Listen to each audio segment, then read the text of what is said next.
Welcome to The Joey Show. Thank God I have a podcast.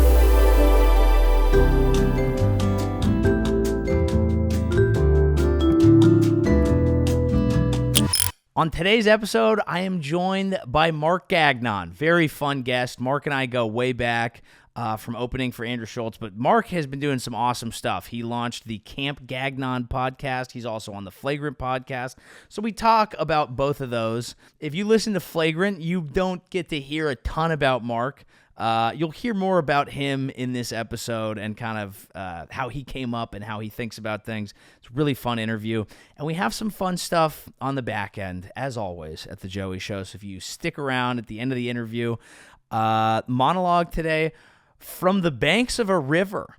Went out to a river and we talked about sacrifice and that grind set, and the results may surprise you. And I wish that the point of this was to tell you that you need to sacrifice, that you need to grind more, that it's all about that grind, dog, that Gary Vee was right, that all you need to do to achieve what you want is stop having fun and work harder.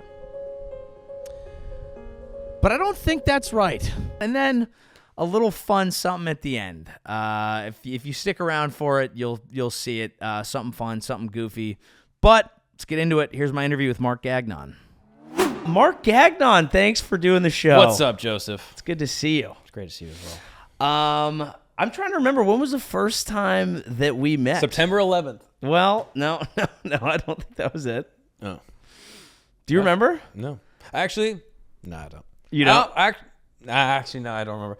No, I think it was with Schulz in San Francisco. That would make sense. It was. It was Cobb's Comedy Club. It was Cobb's, and then we went out to like a Chinese dinner at like 3 a.m. I think it was Asian.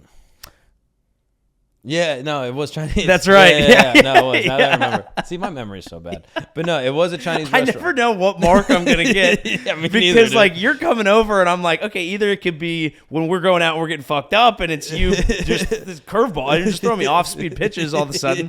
Yeah. Or it could be, camp where you're just like, oh, really? Like, the moon's made out of what material?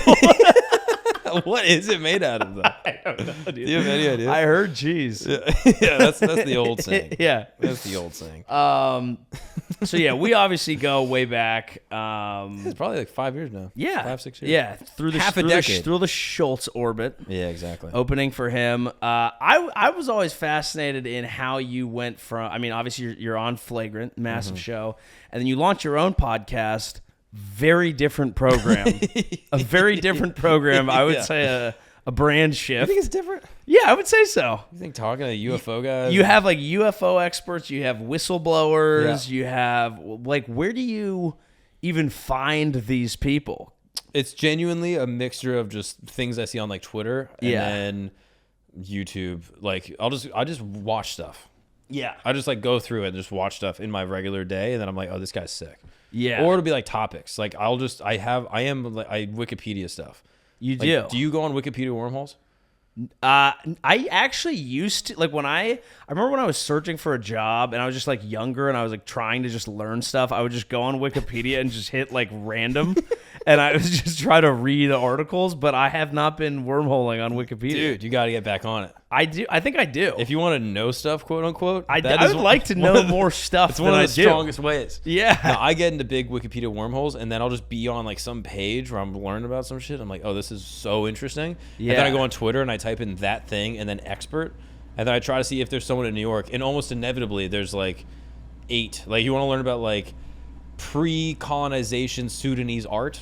There's like 4 guys in New York that you could hit up. Yeah. That can give you a rundown. New York does seem like it would be the hub for all of that. Yeah, it's where amazing. It's just like just a dude, wearing a blazer with like elbow pads, just books all around. And he happens to be a genius. He does live in New York. There's nowhere else he could live. I talked to a dude about World War II for like 3.5 hours. Just like, what? So what was that all about? Yeah, who was actually right? Yeah, exactly. What side do I pick? TBD. Yeah, he broke it all down. Yeah. And it was just like so fun. So that's the modus operandi. Do you feel like in starting that podcast, was it almost obviously like you want it to be successful and all that, but is it honestly just cool to have a podcast because now you have an excuse to do all this shit that you would have never? Yeah. You'd feel like you were being unproductive. I genuinely feel like in my 20s, what greater way to become like a more well-rounded, well-adjusted, like good, interesting person than just like sitting across and dialoguing with like the most interesting, smart, like weird people I can meet. Right. Like I'm just downloading. So you almost view this as part of your personal development as a person, and especially in this age bracket. Without even a question. Yeah. Like I would do the show with no camera. I would do the show with no microphone. Right. If I could just like coerce interesting people to come into a tent and talk to me, without a question, I would do it. Right. I basically do that already. Like, have you been with me in an Uber? It actually hanging out with you is insane because you just both you and Schulz are both like really good at just interrogating random people. It's not a good habit. In whatever way. Yeah. It's like you take a very different approach, but you'll end up deep in like rabbit hole conversations with random people. I would have never even done that. I sit in the front seat automatically. I go, we're gonna be let's talking. fucking discuss this. Yeah. I mean, if they're not feeling it, I'm obviously not gonna push it. But like, if I'm sitting with the dude, I was in an Uber a week ago with this guy. And we're talking, and he's obviously speaking like patois. He has like a thick Jamaican accent. Right. She was Shane on SNL. Yeah. I was like, wait, is that? No, but I was just like spitting him back like little patois. I was like, hey, wagwan bussy. Yeah. I was call just them like, a bussy? Bossy. Oh, okay. Yeah, I didn't know. I was just talking about that bussy, though, dude. I think you back in that thing. No, he's not no batty man. Not no fish, boy. Pussy-o. But I was just like goofing with him.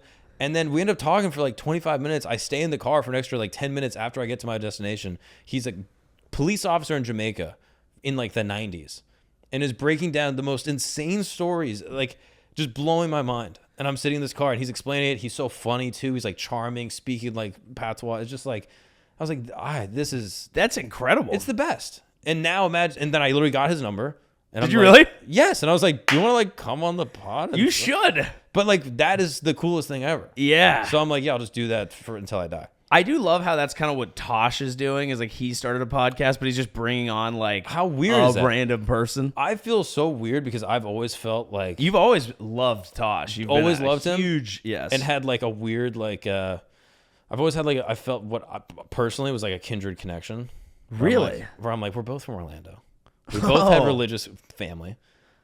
We're both handsome. I was like, yeah, I don't know, like really just the Orlando thing. I was like, right. He's the only Orlando comic that like made it out. I didn't know he was from Orlando. Technically, he's from like Titusville, I guess, but like he grew up in like the Orlando. I think for most of the listeners, Orlando would be just fine for that. Okay, yeah. So like he like went to UCF. I was like, this is the only guy that came out of where I'm from that like made it, and also happens to be my favorite comic.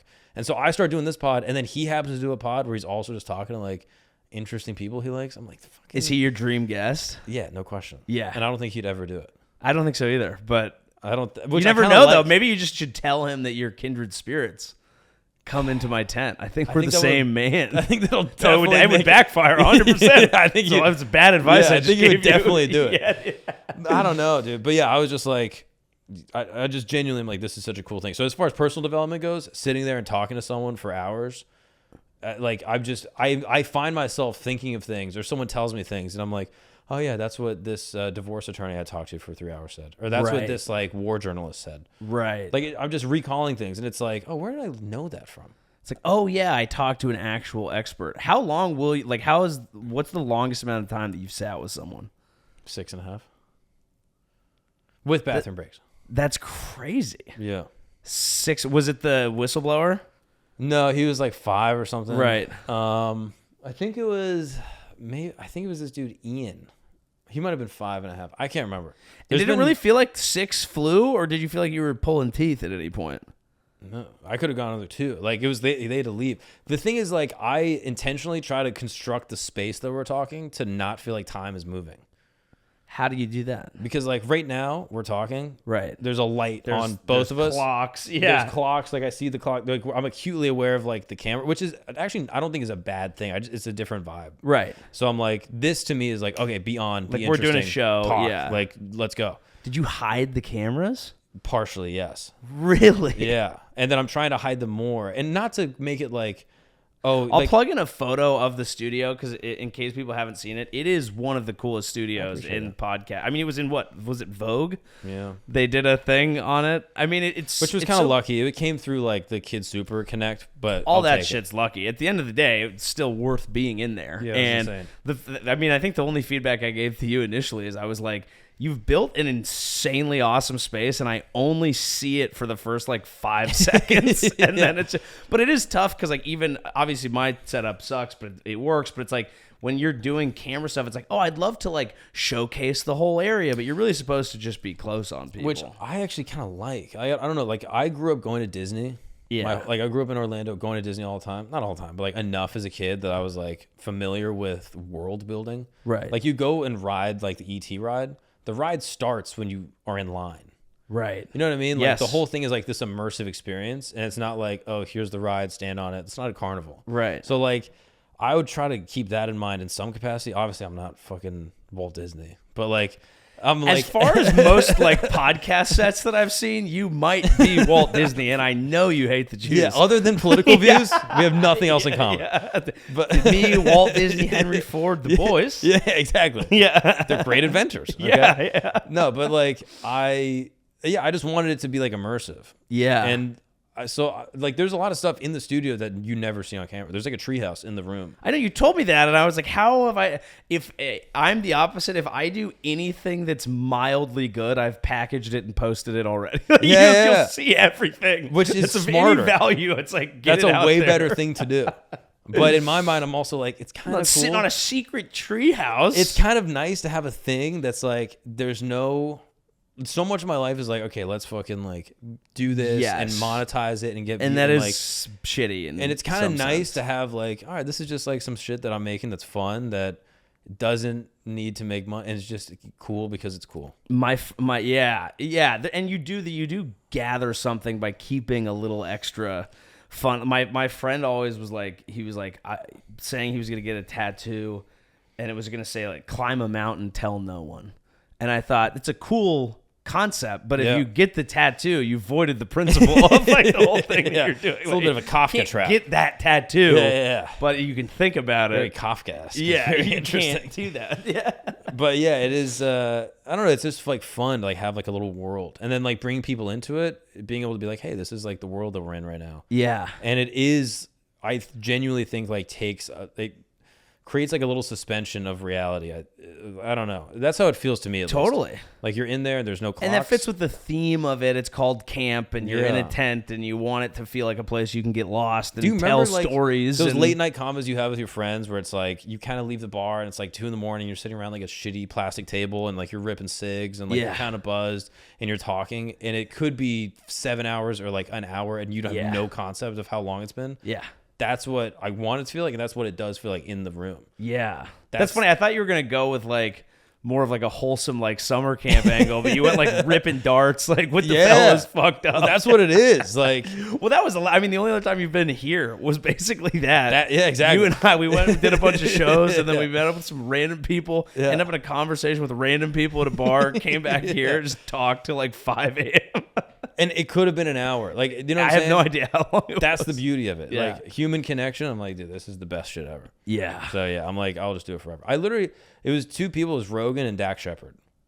Where I was like, oh, they figured it out. I remember you're the only comic I have ever heard when we were, during COVID, when y'all moved down to Miami, and I was staying with you guys, and we were like in the pool, and I was like, all right, you're doing all this awesome stuff as part of the Schulz team, which is achieved, people know that. I don't need to go through it. But it's actually the only reason they're listening, if at all. You know what I mean? Yeah, 100%. It is funny when I have a guest on that's like clearly bigger than me, and I'm like, this next, well, actually, you might want to know who the fuck I am, actually. Let me start with me, okay? Yeah. I just introduce myself every episode of the podcast. Really, bright, up-and-coming comic, West Coast guy in New York, really kind of hitting his stride. Wait, I'm not from New York. Oh, you. Me. Oh, okay. I introduced me on every. I love that. But you said, I was like, what is your what is your like best case? Like, what do you want to happen? And you were like, Dax Shepard is actually like the goal of what I want to do. And I was like, that's crazy. I think my mom listens to that guy. I don't know what the fuck you're talking about. Dude, Dax and Rogan figured it out. Like, genuinely, I remember listening to Rogan describe his day. I think I was in like high school. And he was like, okay, I wake up my kids, take them to school. Yeah. I work out. I talk to Elon Musk for 3 hours. Yeah. Smoked weed with him live. Yeah. Go pick my kids up from school. Hang out with them, have dinner. And then go do stand-up for, the rest of the night and hang out with Joey Diaz and hang out at the store and just have the best time. And I was like, yeah, I'll just do that forever. That sounds amazing. It's like, what else is there to do? I know. I can't wait to get to the point where I can hire other people to do stuff so that it's not like I wake up, I edit, I make thumbnails. No, it's just talking I think to about Musk, titling. going to do stand-up. Talk to someone, hand it to someone who's better. Go, Like, that's all. It's a dream. That's the only thing there is to do. And what I do like, I'm not as familiar with Dax, but at least with Rogan, it's like he genuinely seems to like know and enjoy how awesome it all is while it's happening. Yeah. Which is one thing that is always so depressing when you see someone, they've achieved whatever you want. They seem to have the life you want, and then they are a miserable fuck about it. Yeah, no, it's awesome. And you're like, dude, what? Well, the thing is, you like, did it. He already did it before he did it. That's what people don't realize. Like, he was already like made all the money, was touring, selling out theaters. Like, life was amazing. And then he was like, I'll try this little podcast thing. Right. And then accidentally made the biggest show ever. Right. Like when he was like 40, like he was already like, yeah, I'll just like do this for fun, and it became the biggest thing. So it's like, I think he has had the craziest career of all time, the coolest shit like, ever. And what he has gotten rewarded to. And I think the takeaway lesson that's nice. Obviously, it's not like gonna work that way for everybody. Like, you don't say that. Come on, it might not work. But like most of the stuff that he did was stuff that he just wanted. Like, he was like, I'm into martial arts. I'm gonna do cage fighting commentary for no money because I think it's cool. Yeah. And then it turned out to be the most like brilliant move of all time. Yeah. And it's like just such a good lesson. Yeah. Like, yeah. Be authentically interested. Be authentic. I think that's what people really react to the most. Yeah. I was actually talking to this divorce lawyer, James Sexton, and he said the most interesting thing. You had a divorce lawyer on the pod? Yeah. How would your wife think of that topic choice? It was actually really funny because I had him on and I was like talking about like my relationship and shit and like just like divorce and marriage and relationships. He's done like 25 years. He's seen like the worst divorces ever in New York ever. Like, brutal breakups and like the most crazy prenups ever, like the whole deal. Right. And he was just like talking to me. I was like, yeah, you should get a prenup, and like was explaining all the reasons why. And then I went home that night, immediately walked in. I was like, hey babe, if we were to get divorced, how much would you want? What did she say? This is why she's the best ever. This is why I love this woman. She was like, like 25%. Wow, like, you're getting a deal. Such a reasonable answer. I was like, yeah, that seems fair. Like, give her 30. I almost want to get divorced just to bread her up. You know what I mean? Just to break her off a piece. Be like, yo, now that you're all rich off my money, I kind of find you attractive as an independent woman. Yeah, let's get married. Damn, you got money and you're cool? Like, shit. What made you interested in the divorce lawyer? He just is a really compelling speaker. He's genuinely a really like interesting, sharp guy, really compelling speaker. He's like a trial attorney, so he's like quick with it. He's like talking while he's thinking of other things. He's amazing. Yeah. And so I always thought it'd be cool to be a lawyer. Like, you don't realize how much reading dry bullshit it actually is, but when you're watching like Suits and it's just smart people walking in a room being like snappy at one another, it's like, it would be sick to walk in a perfectly tailored suit and just logic the fuck out of someone in a courtroom. Well, you understand that being a trial attorney and being a stand-up comedian is the same thing. Oh, go ahead. Like, in terms of like the skill set it requires, I genuinely think it's like a similar thing, which is why, in my experience, so many trial attorneys are like, oh yeah, I love stand-up comedy. I want to try stand-up comedy. I've done stand-up comedy. When I was doing stand-up in Orlando, there was like 6 or 7 local attorneys like doing open mics. And is it basically just the concept is like, make an argument, make the argument bulletproof, make sure that people can like track it, and then it's like built on a strong foundation, and then just perform? Basically. Yeah. And like the fundamentals of like what makes a good lawyer, what makes a good stand-up comedian, like formal logic, being able to like take a bunch of kind of maybe incoherent pieces and put them into a strong narrative and into a strong argument, and then convincing a group of people of that argument. It's like literally the same thing. Obviously, Except it's got to be way more fun to do it our way and way fucking easier. I mean, it's hard to make it, but it's easier than reading a bunch of fucking law. You make significantly less money doing what we do. Yeah. But there's also way lower stakes. Like if we bomb, it's fine. He was no one dies. He was telling me a story where he was like, bro, I had this kid and I just I had him go up and testify at his own trial. And I did a good job of talking to him. But then when he got crossed, it was like he got destroyed. And the judge found him guilty, even though we had a really good case. And he was like, I was crying. I was like calling the judge, being like, what do I do? Do this. Yeah. It went to an appellate court. He got appealed. It was fine. But he was like, yeah, I thought I ruined this guy's life. It was like my first year as an attorney. Like, it was the worst. It is crazy that how we determine punishment for the worst things in society is not based on we know for a fact something happened. It's just based on who's good at arguing using the rules. To a random jury of dumb motherfuckers. I'm like, yo, the jury should be former criminals. It should be 12 guys in prison. It should be guys that have served time, they're on death row, and they got nothing to lose, and it's like, criminals know criminals. And I think they could look at some guy and be like, he didn't do that shit. That's a wild take. Give me I that. see what you're saying. Give me that guy. Yeah, that's but they also might be looking fucking cute, dude. He's coming in. Get him in gonna here. bring that pussy out. Yeah, exactly. I'd have no chance. Yeah. I'd walk up there and they'd be like, we need him in here. If you weren't a comedian, do you think you'd be in law? My brother's a lawyer. He is. What type of law? I don't know. Like personal injury, I think.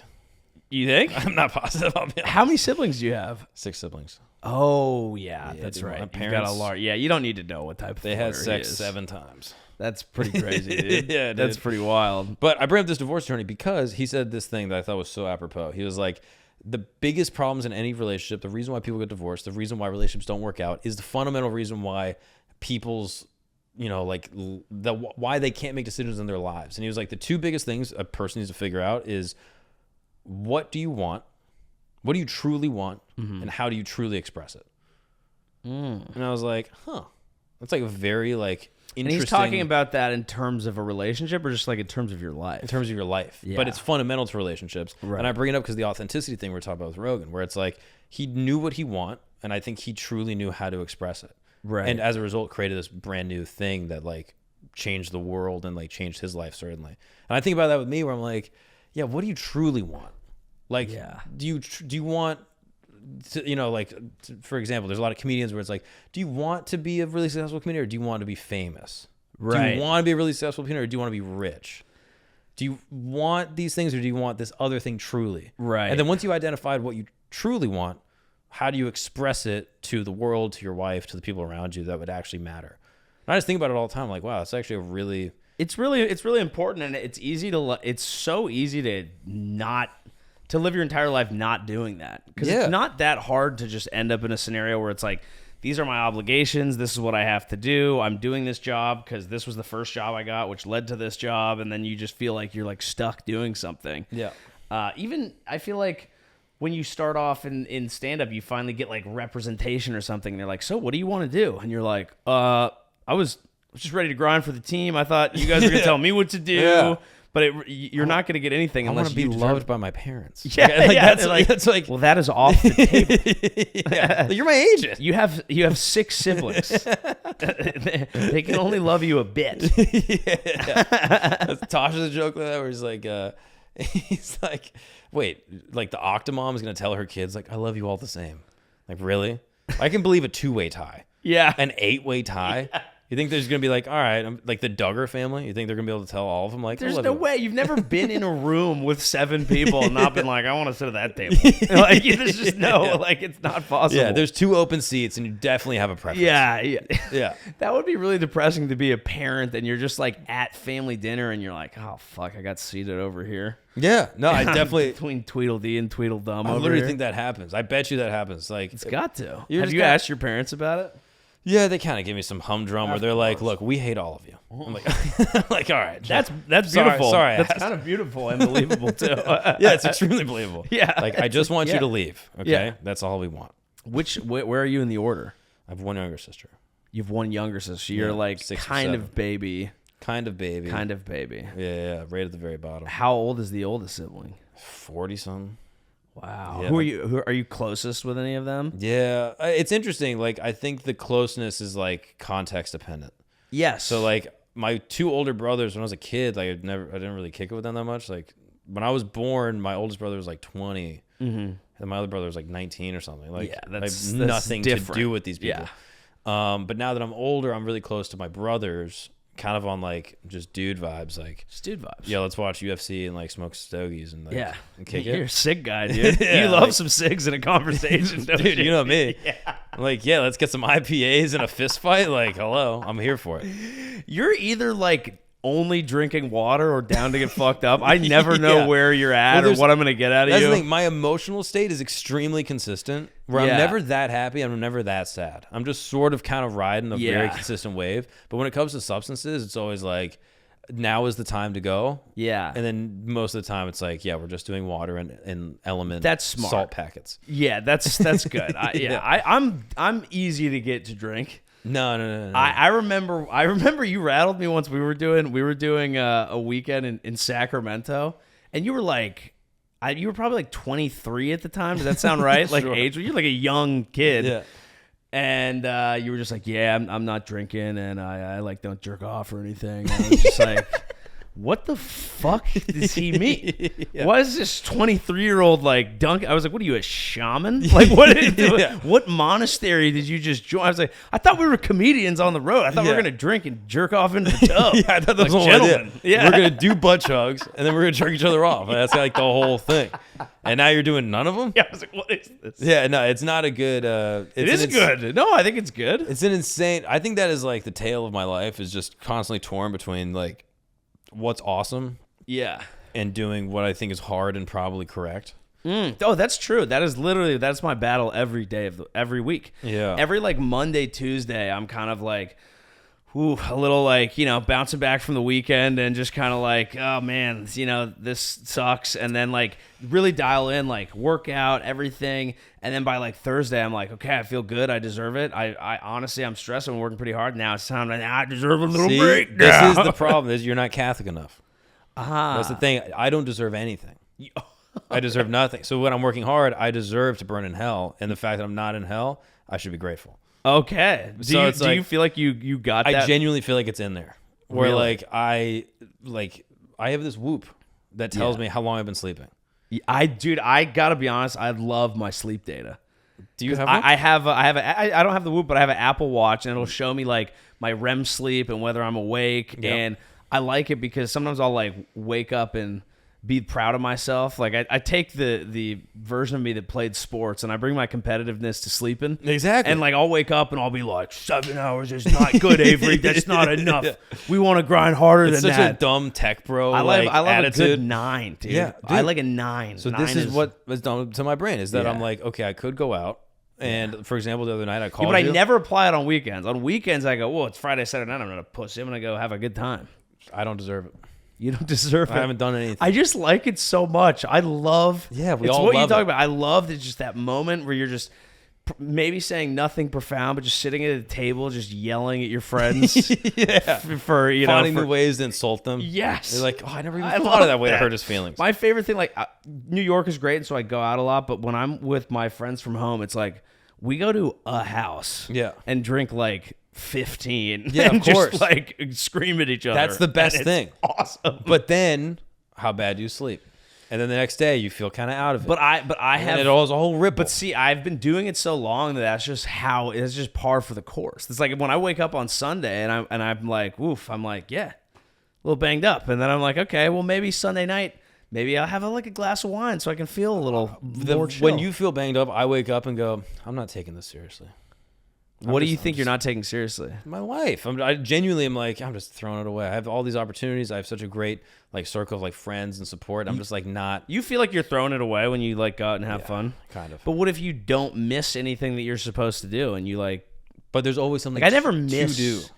That is true. That's but like, the insidious. Again, I don't think this is healthy, but this is what my brain is doing. Where I'm like, I wake up on Sunday morning and I'm like, stay in bed till 3, and then I feel kind of bad, and then like I maybe have a shitty workout. I'm Yeah. like, okay, I didn't work out that well, so I'm not taking my health seriously. Right. I could have written, I could have scheduled Right. a pod. Right. I could have like tried to book shows. So I'm not taking that seriously. I like didn't hang out with my wife last night or this morning, so I'm not taking my relationship seriously. Right. So I'm like, this is a disservice to me in all 3 ways of my life that are important. And then I get guilty, and I'm like, oh fuck. And so I save it to like once a month. And then I just black out. That makes And then I just do ketamine and heroin, and I'm just like, it's just a black tar. yeah. I get it. I think the one difference that I noticed in that is that like my wife will rage with me, and so we will Yeah. go out and be drunk together, and then we'll the next day be like moving a little slow and like make breakfast together, and like we're like chilling and like bonding during that time. But I also think that because I've had a day job until like a few months ago, right? So like I have always been doing a full-time job and then comedy, that like the normal work schedule, people are like, it's Friday, let's get fucked up. Like Yeah. Friday, Saturday, Sunday is our time off. Let's chill. And so I kind of like got used to that, but just with comedy added. And so now that I don't have a day job, it is more when I wake up and I'm like, oh shit, like I could have been, now that I'm my own boss, I'm like, Yeah. there is shit that I could have been doing And today. there's no one there to be like, hey, you need to do this. And if Yeah. you don't do it, no one will know. And it's Yeah. those types of things that just play in my head where I'm like, oh, fuck. Again, But I you do don't- need time off, and you do need to like decompress and like So then the time off is like, okay, me and my girl are going to go upstate and just like go to the woods. yes. And that's what I want to do, which That seemed awesome. You went. yeah, I hit you up. I was in different woods. I was in Aspen How was doing it? a show. was fun. It was really cool. Did you ski? I wanted to, but I didn't end up having time because I had a one-nighter in Salt Lake. So I fly to Salt Lake, then I had to drive 7 hours to Snowmass Village. I do a Yeah. show like on the mountain, like next to the fucking gondola, Good which turnout? was really cool. Yeah. They did a good job. Like it was like, I don't know how I would do in a resort town, but they were like, we want to book you and we will sell the room out. And I was like, great. So I was one night with your boy. Yeah, Jeff. Jeff. He's awesome. Jeff Yeah, Wright. he's a man. He's amazing. And then the next night was Moshe Kasher and Natasha Leggero. That's awesome. But then that night I drove to Denver and did a Don't Tell. But I wanted to ski. Yeah, that sounds kind of Anyway. But going upstate looked fun. Yeah, it was So awesome. you getting some sledding in. It is nice to like, that is the thing that I think you gain from, and obviously we're talking about extremes. You can just have some drinks and not black out and But wake up then at it's 3 like, what's a.m. the point of having some? Because some is nice. But then it disrupts your sleep. It disrupts all the shit. You can have a few glasses of wine and it doesn't fuck your sleep up that much. So that's where I'm at now. Where I'm Yeah. like, I will have a glass of wine. Yeah. But I'm like, But then I have one and I'm like, come on now. Come on now. The boys are back in town. key bumps. Yeah. Yeah. We're going to the Nose Brewery. Yeah. It's there's a middle ground. I don't know if other people deal with this in the way I do. It's I it's think extremely I neurotic. do think I spend way too much time thinking about it. Yeah, which is also not good. You know, like there's so many days where I'm like, am I gonna have a drink today? You know, I don't know if I should. And even just like because I enjoy wine. I like having wine at the house. Oh, I'll have some. But then other days I'm like, I really want one, but I'm not going to allow myself to have it. Yeah. You know, like, And and then now I'm just spending a lot of time thinking Every about day it. is just a battle between just like sugar, alcohol, whacking off. And Yeah. it's like, The which triumvirate, which dude. of these The three boys. things am I going to concede to today? Yeah. Like, oh, the boys are all going out. And again, I don't ever drink alone, but it's just like you're doing comedy. There's always people like, hey, you want an old fashioned? And I'm Yeah. like, sounds awesome. It's fun and you're out and like sometimes a drink before a show is fun. You're a little loose. You're on the same page as and then the someone's crowd. like, hey, you want a nerds rope? I'm like, yeah. Yeah, dude. And someone's like, you want to Yeah. get a massage and have a interesting ending? I'm like, Sure. Yeah. Sure do, bud. Yeah, it sounds awesome. So it's like it's these three things, and I'm constantly. I did a drink. I almost never drink alone, but the other night it was like a Friday and I was gonna go out, but I needed to do a bunch of like podcast editing stuff, and I was like, here's my like treat to myself. It's like I'll stay in, but I'm getting a bottle of wine and I will like just drink and work, and it was so fun. I had an incredible time. I was like coming up with all these new creative edits and like fitting random shit in. I was like, dude, this is amazing. Do they look good sober? Yeah. Oh, fire! I mean, you gotta tweak it. You know, you gotta tweak it. But I got through a lot of stuff, and it was like, oh, this is what I would have been doing if I went out, but I'm also going to be productive and like kind of just like have fun with it. That's awesome. But yeah, but it's a balance, and it's like then you do it, and then you're like, oh no, I'm fat, fat, I'm sad. Yeah, no, but it is an interesting balance that I'm like trying to figure out, and especially now that I'm like doing more stuff kind of on my own. It's like trying to balance that as well as everything else. Yeah. And then like with my wife, and I'm like, I want to dedicate time with her, and yeah, no, 100%. Kind of stuff. Yeah, you guys have a pretty crazy schedule. Just working on the Schulz stuff. There's always something new. I mean, it's like tour announcements going on. I don't even know what the pod schedule looks like, but I'm sure it's a ton. And now you're doing your own, and you're on tour. Yeah. Like, and you're apparently just reading Wikipedia. I don't think you have time to jack off and drink. I think that's the real thing. Jerking off to Wikipedia. Yeah. I'm like, wiki feet, that counts, right? Yeah. But yeah, it's a lot. But it is, I don't know. Like, I look at myself where I was like, I remember being in college, doing open mics, getting a degree in economics, being like, this is never going to work. The stand-up? Like, I'm just never going to, like, how could I, like, make it out of this? Like, I didn't know anyone that did anything interesting. I genuinely, like, everyone I knew, just like 6 of your siblings just shut off this episode. They know. They're like, he's like an attorney. Like, again, they're interesting things, but it's like, okay, you work as like an insurance guy. You're an attorney, right? You're a whatever. But then, like a few years, like you start getting older, and you go, God damn, insurance guy just bought a nice fucking house. Yeah, 9 to 5. A lot of those boring jobs in seem Orlando, to pay pretty damn well. Having the best time. I'm my friends back home that have just like regular ass cool jobs. Yeah, have a way better life than me. Not even a question. Yeah, right now. Yeah, but like the hope is, eventually like things will like pan out and I'll have like more time and agency or whatever. But like, yeah, dude, my friends back home, most of my friends are like, yeah, dude, just, got a new little Boston whaler to take on the lake and just go fish. Yeah. I'm like, what do you do again? He's like, oh, I'm like a consultant. I'm like, what is that? He's like, no one knows. The vaguer it is, the more they're making. Yeah. Yeah, and the less, like, the quicker your eyes glaze over when someone's telling you their job, the thicker the bank account is. My boy just got a house in Winter Park, like, on the water. I'm like, what the hell? This is crazy. That's what, it pays well to do shit that no one else wants to do. Yeah, exactly. You don't want to dig into, like, the minutia of insurance law. Well, someone will, and it has to happen. But this was everyone I grew up with. So, like, I remember being in college, sitting there being like, how do I not do this? Yeah. How do I, like, how can I do comedy for money? Like, it just was like it like seemed so out of the realm of possibility. It truly crazy. Like, I always believed, I always had a belief that it's going to work. Like, I always thought I was further along than I was. I did like my first 2 sets. I remember I got off stage after the second set. I did a completely different 7 minutes, both first 2 sets. By the time I got off stage the second time, I was like, I'm 14 into the hour. 2 mediocre sets, and I was like, I am close to a special. Yeah. Yeah. I can do a don't tell today. Realize over time. Yeah. But like, I felt that. Like, yeah. But I was the exact opposite though. Yeah, but I also was still, it was just like, how do you get to the point where it can be the, and it's funny because now obviously you have more specific goals. I know exactly what I want, to your divorce lawyer's friend's point. What you truly want. And that is helpful. But fuck that. I forgot what I was going to say. That siren took me off. You know what you truly want. Yes. What were we saying before that? What the fuck? Oh, yes. This is what I was going to say. But initially at the time, I at first thought the entire goal was just, can it be my only job? Yeah. That was the entire goal. And then now that happens and you're like, okay, it needs to like turn into something else. But I try to look back and feel gratitude for like, hey, obviously you have more to do, but you're kind of doing it to the level that you were just praying for the last 10 years. So that's my point. Like, enjoy that and enjoy it now. Like, yeah, there's a lot of stuff to do. Like, the schedule's busy, yada, yada. But like, I have genuinely no like frustration. Like, yeah, it is a lot, but I'm so grateful because it's like, this was the whole dream when I was like 20 years old in econ class being like, I don't feel like doing this. Yeah.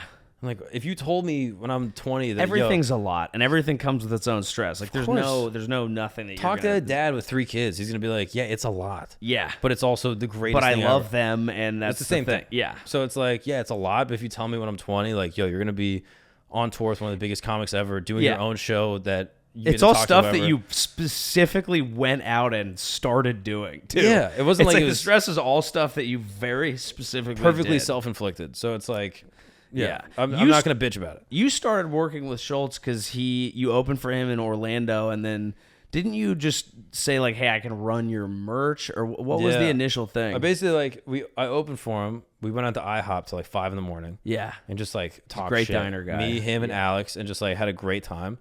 And I was like, I was like, this is awesome. I was like such a fan of his before, and like I'd only found him through YouTube like a month earlier, and I like binged all his clips. I was like, oh, this guy's like the man. Like, this is sick. And then I saw he was coming to the Improv, and I was like, yo, Krista, like, can I please open for him? And she was like, well, I have to see if he's bringing someone. I'll let you know. And then I see like both the shows sell out, and I was like, whoa, that's crazy. I don't think I'd ever performed at the Improv when it was sold out. I'd only performed like off nights when it was like, you know, a +10 showcase type thing. Yeah. And so I see the show sell out, and then Krista texts me like that day, and she's like, hey, you can host if you want. And I was like, yes. Like, so excited. So I'm like, all right, bet. And like figure out my set and the whole deal. And then I do the shows, and I think the shows are like fine. Whatever. Right. I was like 3 years in, and it was just like whatever jokes. And then we go to IHOP, bullshit till like 4 a.m. And then I dropped them off at the hotel, Schulz and Alex. And I was like, hey, dude, I'm like just a huge fan. I just want to shoot my shot. Like, there's a lot of stuff I think I can like do for you guys. If you're interested, I would love to like jump on a phone call and just like tell you what I can do. And he was like, all right, take my number. Took his number. And then like that was on Sunday or Saturday night, Sunday. And then I think on like Tuesday, I called him. And I was basically like, hey, dude, I can do your merch. Like, I can design it and like edit it and like print it and then bring it to the city. And then, because I was doing merch for like my fraternity. Right. So I was like, I know all the shirt guys in the area. I can get them done pretty cheap. And then I can also design them like decently well. So I was like, let me do that. I can also like help like edit clips and like do Instagram clips and like put subtitles on shit. Like I was doing it at the time actually for Phil Hanley. And I was like helping out like Sam Morrill's podcast, like just in college, like just working on stuff. Did you just reach out to them? I met Sam when he came to Orlando Indie Comedy Fest or something. Yeah. He like did a show in Orlando like when I was like a year in. And I was like, hey dude, here's my email. I can edit whatever you need. Tell me. And I was like helping him with stuff with like his podcast. And then, so I had background in like the shirt stuff. I had background in the other stuff. And I was like, and then the best part is you don't even have to pay me. Let me just open for you. And then the club will pay me. And then on top of that, that'll give you consistency like in the show. Because that way the show will always have like the same person. You don't have to worry about someone like biting your jokes or stepping on a premise or changing the energy or bombing. Like, it'll just be a consistent thing. And he was like, all right, let's try it for like a month. And then like a month went by, and then I was like, all right, what do you think? And he's like, all right, let's try it for like another month and see how it goes. So I was like finishing school, like taking an exam on like Thursday, flying to like Addison, Texas, and doing a show Friday, selling merch after the show. And it was just like insane. And then like I graduated, and he was like, yeah, just come to New York and let's just keep this going.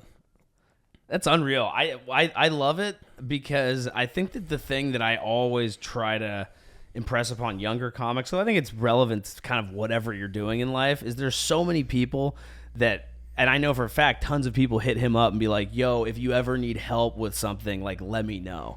Like, I remember when you guys first started doing the Turn Your Phone clips, and I was like, oh my God, these are amazing, and I love the style of them. So what I did is I sent him, I was like, hey, I don't know if you ever need help on these, but I wrote like 3 spec scripts in your voice that if you want to take a look at them, maybe you'll want it, and I'm happy to like throw down. And he called me, and he was just like, dude, this is unbelievable. I was like, awesome. You read it? He's like, no. But you're the only person who actually sent me anything. Yeah. And he's like, what do you got? And I was like, you didn't even read the premises? He's like, no, I didn't even read it. But you're the only one who actually wrote anything. So pitch me live. I don't have time to read it. Just go. Yeah. And I think it's just that concept. A lot of people want to be involved in someone else's business or go on the road with them or whatever it is, but they just say vague things like, yo, if you ever need help with something, let me know, instead of like, I've looked at your business, I know what you need, here are the things I'm good at, here's specifically how I can help, and the club will pay or whatever. And it's just like, that's how you get stuff. Yeah. And providing value. There's this guy, this tech entrepreneur. His name is Naval something. Yes, I've heard of Naval. He's on Twitter at Naval. Yes. His last name is something else, Indian. I don't know. Yes, but he's like a genius. Genuinely, like a solid dude and has like these amazing Twitter threads. But the thing that he talks about a lot is like the best way to advance within a company is to have what he calls a founder's mindset. Like, just pretend you're the founder and then operate with that amount of like integrity, ownership, and like will to make the thing work. And I think, not that I necessarily did this, but like I do think it is helpful if someone were to come to you and be like, hey Joe, I want to help with this pod. Like, I can do this, I've done it for these people, I'm ready to start tomorrow. Like, this is what you need, this is what you're doing wrong, and I can fix it. Is like, that's what you want. Like, that's what you're looking for. You're not looking for another project, because it's hard managing someone. Like, it takes work. If it's like you said, if it's someone who's like industrious and is like, I watch just as many podcasts as you, I have an idea of what we could do to actually break in, and I want to spearhead that. That's how you get places. Yeah, exactly. Here's what you need. Yeah. And yeah, I think that's like the most effective thing. So I don't know, that was just really helpful for me. And like Schulz has always been just like remarkably generous with that. I mean, I'm sure he's the same way with you, but like within like a couple weeks of doing those shows, he was like, all right, boom, like here's money for this thing, here's money for this thing. Like, it was basically like a 2-month internship. Yeah. That was very clear. I was like, yeah, this is gonna be an internship. And then after that, it was just like, all right, here's like your weekly pay. Yeah. And then COVID happens and we're on the road making money on the road, and then I'm getting a weekly pay for just doing stuff around the studio. And he was like, dude, you're not gonna be making weekly money anymore because COVID. So I'm just gonna take whatever money you would have made and just add that to your weekly. And I never even brought it up. He was just like, here's extra money just because like you're doing a really good job. Amazing. So like I kind of took on like a founder's mindset, if that's what you can call it. It sounds kind of pretentious, but like I took on this mentality of like, okay, how can I like help? What is this thing? And then he took on like this real like paternal mindset of like, yo, I'm going to help you without you even needing to bring it up or ask. Yeah. And it was just always like extremely mutualistic. And I think that's why it's like persisted so long with never any issue. Well, the team has been pretty consistent over there. Like, it's a few people that worked on one thing, may or may not have had experience working on it. I mean, Miles, you know, your friend from home, helped work on the Netflix show. Yeah, it's insane. And is just full time doing it. And there's a loyalty there that goes both ways. And it's definitely one of the things that I've admired being up close and just being like, okay, that's, you know, now that in the world we're in, you kind of are going to have to start your own like small business. That's how I would want to run mine. Yeah. And I think really it is a testament to like the culture. Yeah. Like in the studio, like the vibe is awesome. Yeah. Like, yeah, there's like hard days and whatever, but like it's genuinely awesome. Like we filmed that promo just like 2 days ago, and then we all got back in the studio and we were like, you guys want to like have a glass of wine? Like talk? And then we were like, it was your day on. It was one of your days on. You're like, fucking, you guys want to get in a K-hole and just fucking just see how far this thing goes, or what's up? No, but it was like, yeah, let's just like chill and talk. Like on a Saturday for everyone to be like in the office and like wanting to hang out. Like it's like, oh, we're done with our work. It's Saturday. I'm at the office, but let's all just hang out. That's pretty rare. It is pretty rare. Miles was there. He wasn't even doing the promo thing. He was just like editing. It was like, oh, we're chilling. Yeah. And like 2 people were getting made fun of, so everyone was roasting them, and then like people were like it was just fun. And that sounds incredible. Yeah, it's awesome. And so, yeah, like, I don't know. Schulz always says this, but I think it's so true. He's like, dude, just like making money with your friends is the best thing ever. Yeah. It's like the purpose of life. Like Adam Sandler like figured it out. Like, we lost a cam. It doesn't matter. Are you sure? That's the worst one. I just set it up. As you can see, the other 2 are still rolling. Is there an angle on you? Yeah. Oh, over there? Okay. Yeah, we're still good. No. You're in charge. I don't know. Yeah, Adam Sandler did figure it out. Yeah. And I feel like he's gone through an interesting arc, because it was kind of like Adam Sandler was like the one, and then he started making videos. That's so dismissive. It is video. He started making movies, and I think people kind of were like, "Oh, the movies that he makes are shit." But now he's just been around for so long, and everyone just loves him, that it's like, oh wait, his life's been incredible. Yeah. And he's put all of his people on. Everyone loves him, you know. I love he's humble. It like, despite having movies be like, you know, criticized and like panned by critics or whatever, he just kept on persevering. And I feel like because of the arc of his career, people can see the bigger picture now, where they go, oh, the point wasn't to make this movie. Right. It was to be with your friends and making movies. Right. It's like, oh, that's awesome.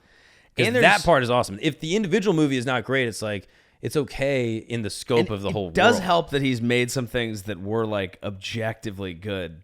You know, like Click made me cry. What's up? Click made me cry. I actually didn't see. Isn't it crazy that I didn't see good Click? one. Yeah, the basketball one that he just did, I thought was pretty good. Did you see that one? It doesn't matter. I've seen only Click, but he's okay. Good. It's a great premise. Yeah, it's awesome.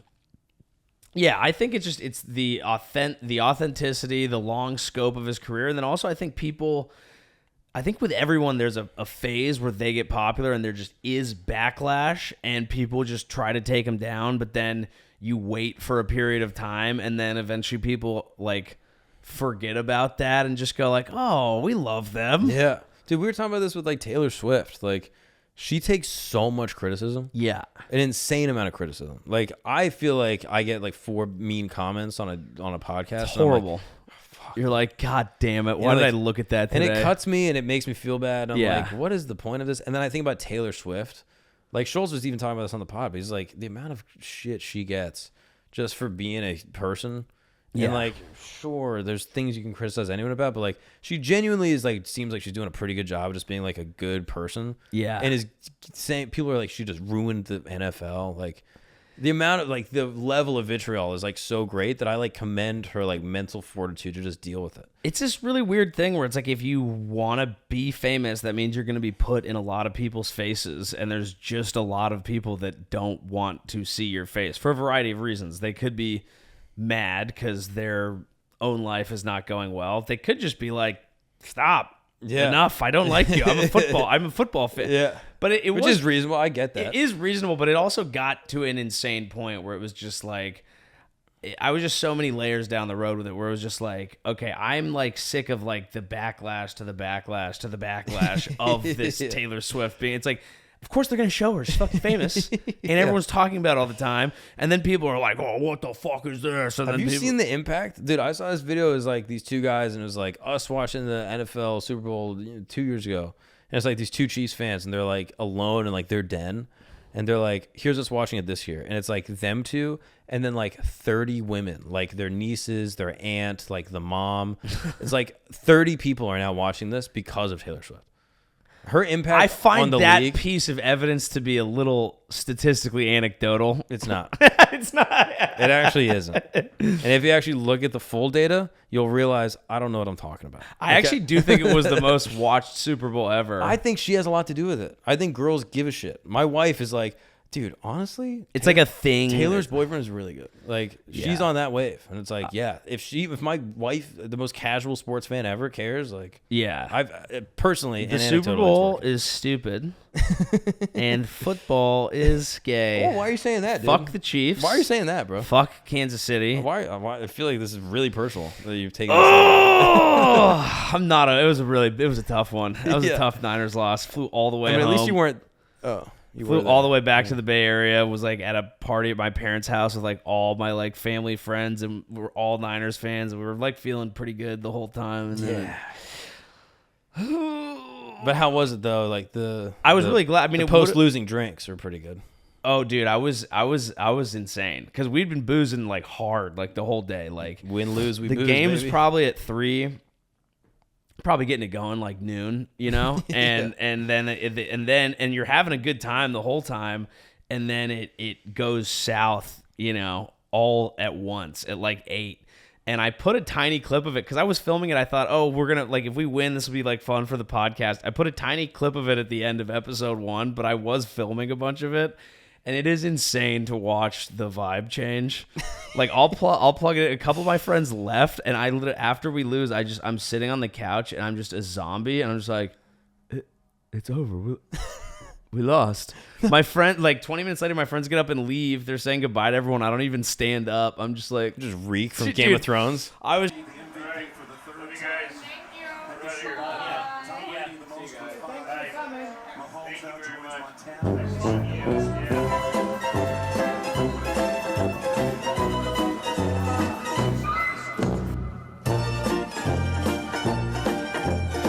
Just pissed. Yeah, I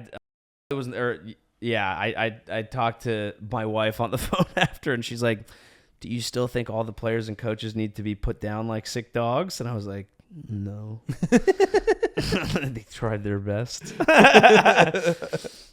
It's hard to be drunk and then have things not go your way. Yeah, exactly. I think that's like the number one thing. The whole point of drinking is that it's like everything's possible, everything is awesome. Yeah, and then like something bad happens, you're like, what? Like the Uber canceled? The hell? What? Yeah. Do you get angry though? I've never been angry when I was drinking. I have gotten angry. It is very infrequent per the amount of times that I drink. It's not usually what happens. I would enjoy that. I feel like that'd be fun. My general thing that happens is I will fall asleep.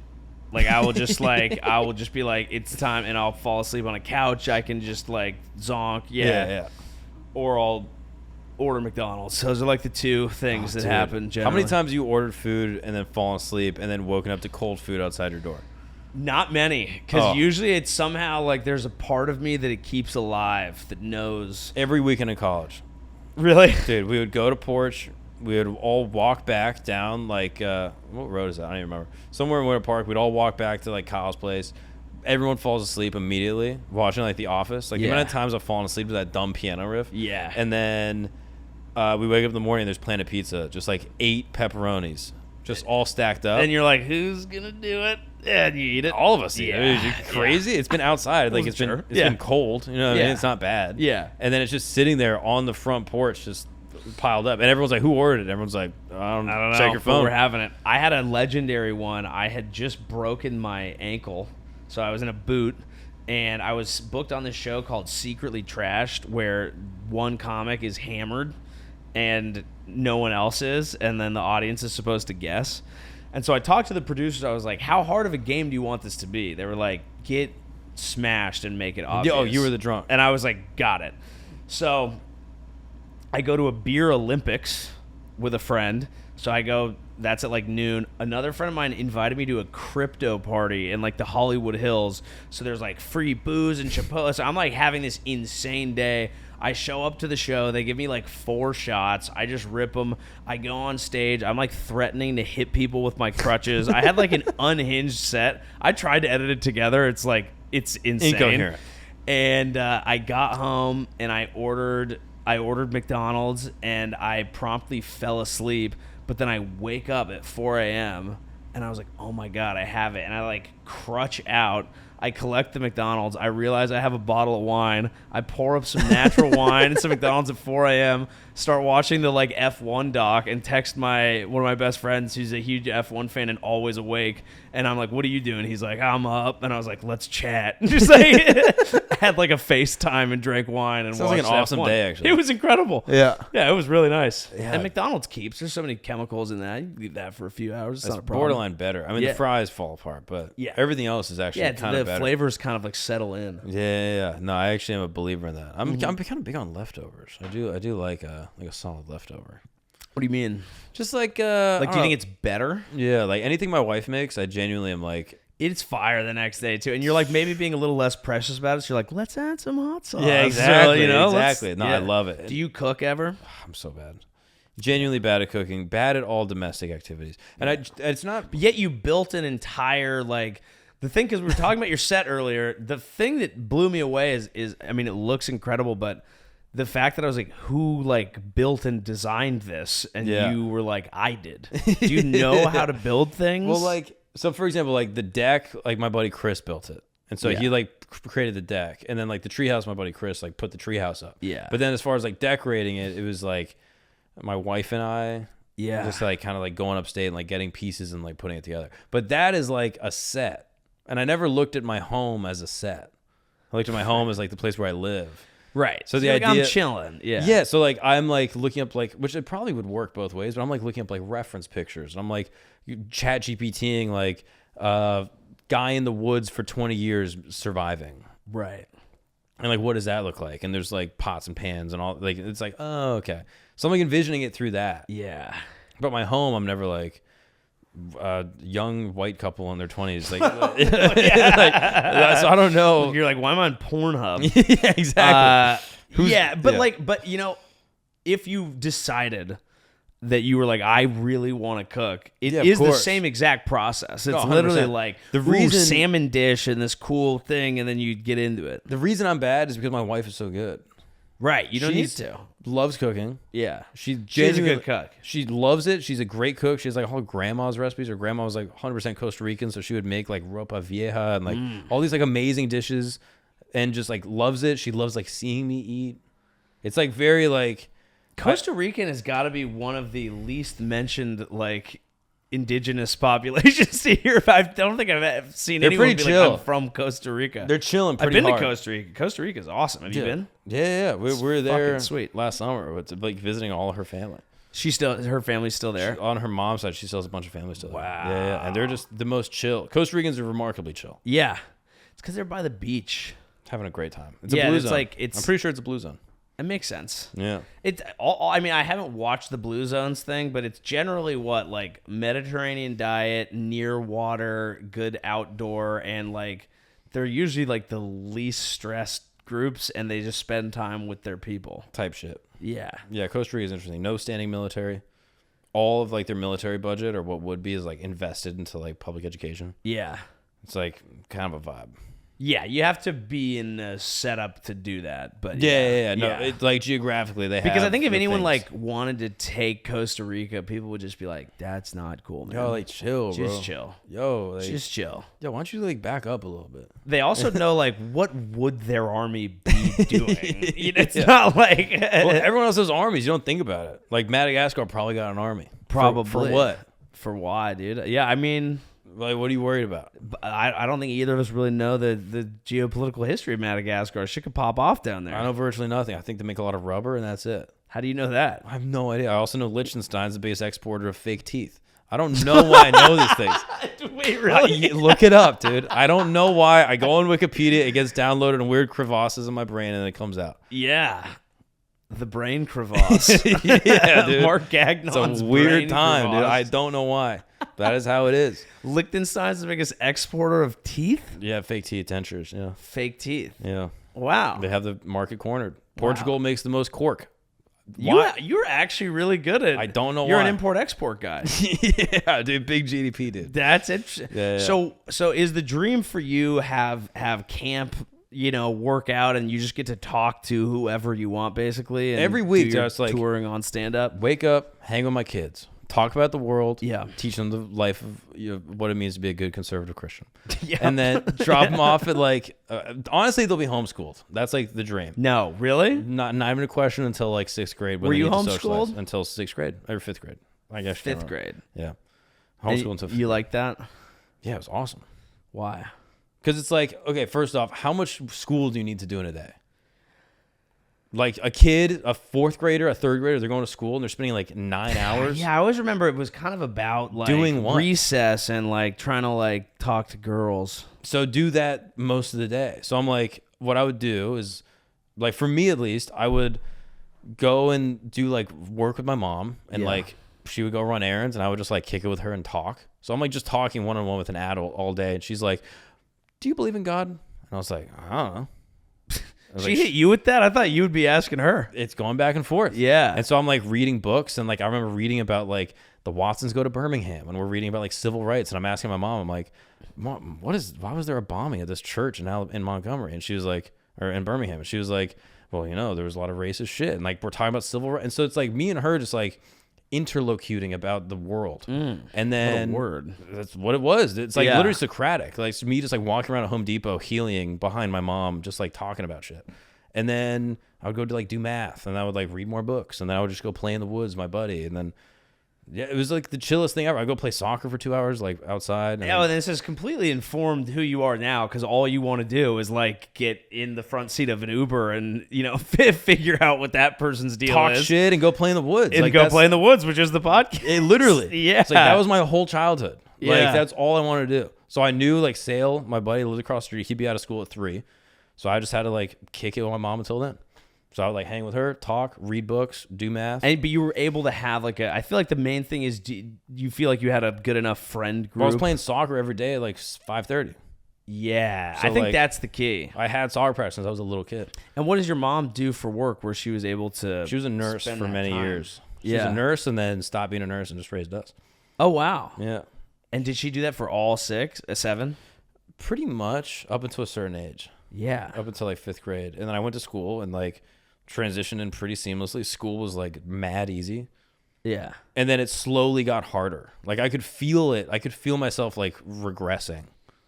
Like by the time I was like a senior, I was doing like AP classes or whatever, but like I was not crushing it. So you think you regressed when you started doing normal school because it was more because it was like less natural, the focus of learning? Or I just don't think I'm like, I think that's probably where I should be. But I think I got like ahead because I was having like so much like one-on-one time. But like I'm generally probably like an average person. And so when I was in school, I was like at average where I should have been. But then when I was with my mom, like I was having one-on-one time. She was like challenging me and like helping my brain develop. That's what I think. I have no fucking idea. Right. And she's a lot more invested in like a teacher. Yeah, I remember when I was in school, like I was always, it really, less than learning specific things. I feel like I just learned how to get shit done in that type of structured environment, which set me up for a job and like college, because that's kind of how shit was. Yeah.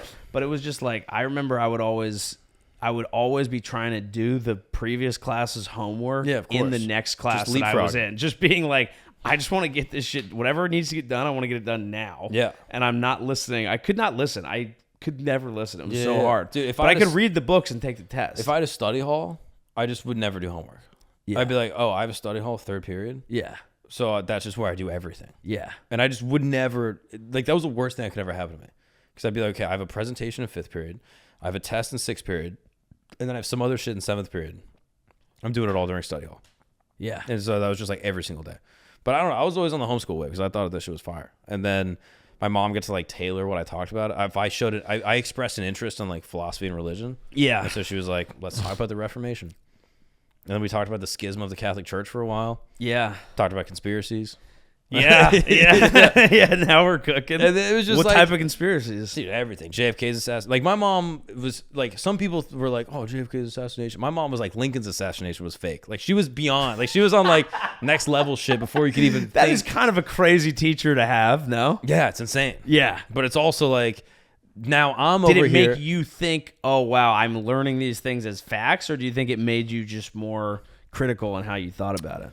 Well, my mom's like low-key based. So like she would tell me some shit where she's like, well, yeah, like, you know, the president is the president of the country, but really the president is beholden to the shareholders of the companies that actually get him elected.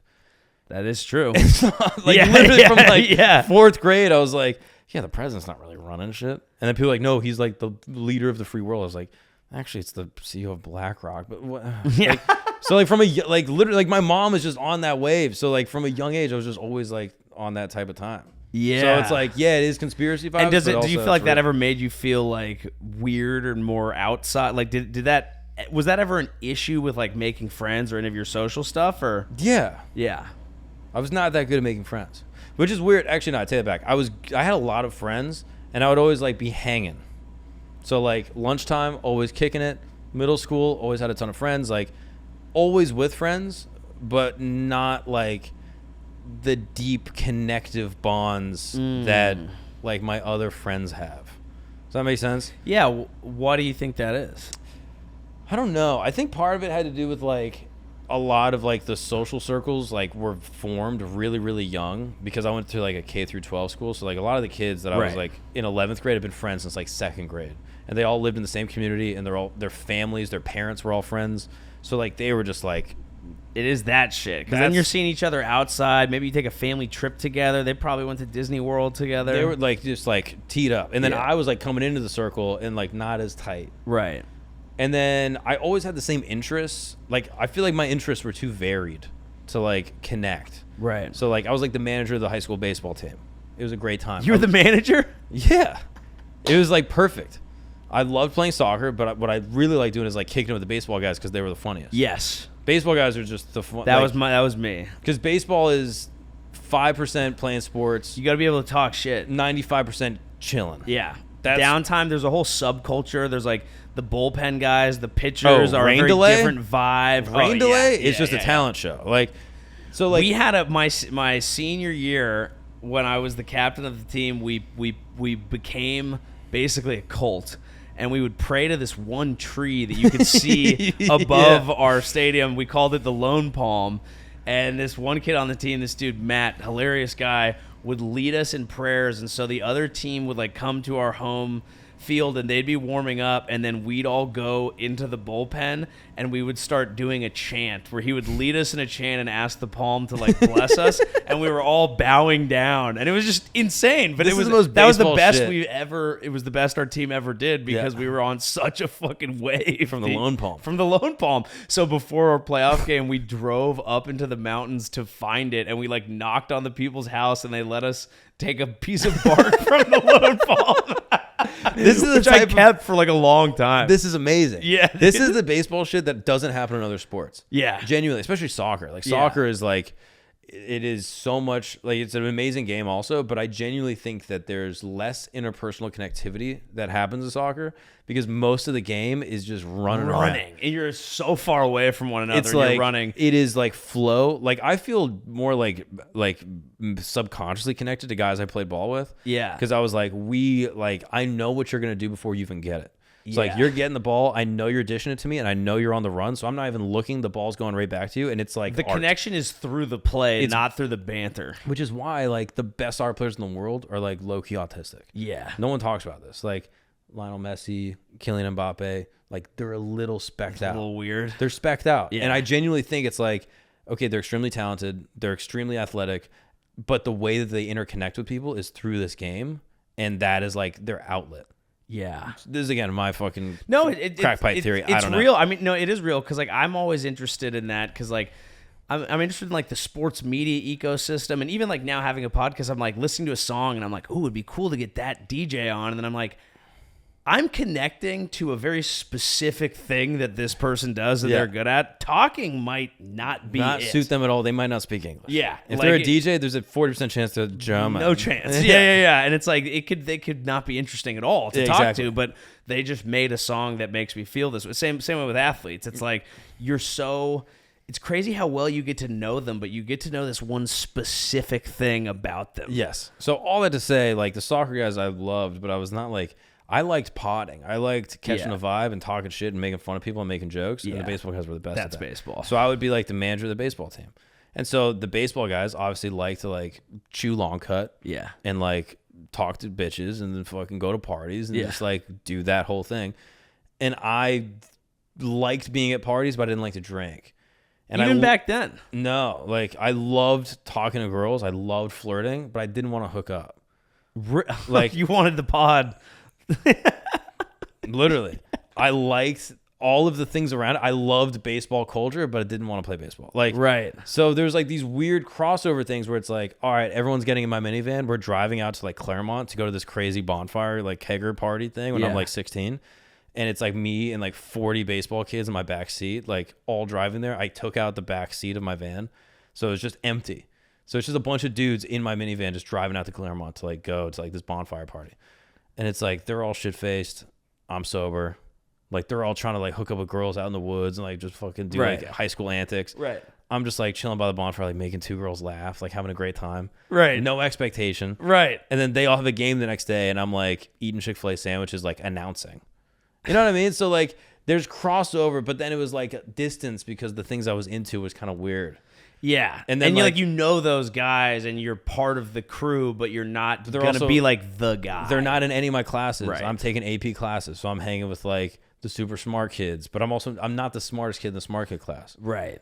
But then I'm hanging with like baseball guys and I'm like not the dumbest guy in the dumb guy class. You know what I mean? Yeah, there's some dumb boys that play ball. So it's like, I don't know. I always felt like, 4 of the locks like lined up and then the 5th one like didn't. Right. So I never felt like I was like, oh, these are like my 8 guys that are like my ride or die, like never. But because you were not locked into something, it allowed you to float between groups, which kind of is a huge part of who you are now, like being able to like connect with different people. And I genuinely loved it. Yeah. Like, and when you have your like crew, you don't always get to do all those things because you're busy doing your normal shit. Yeah. I never saw it that way. It's actually a good point. Yeah. But like, yeah, even when I was like in like 7th grade, sometimes recess would happen, and if I was like done playing soccer, I was like tired of playing, I would just like hang out with the teachers and just like with the teachers. Yeah, Miss Brito, and I'd be like, so what's up, Miss Brito? And like her husband was like a deacon in the church, and I'd be like, so like he's a deacon, but like he doesn't believe in transubstantiation, so like he doesn't actually recognize that the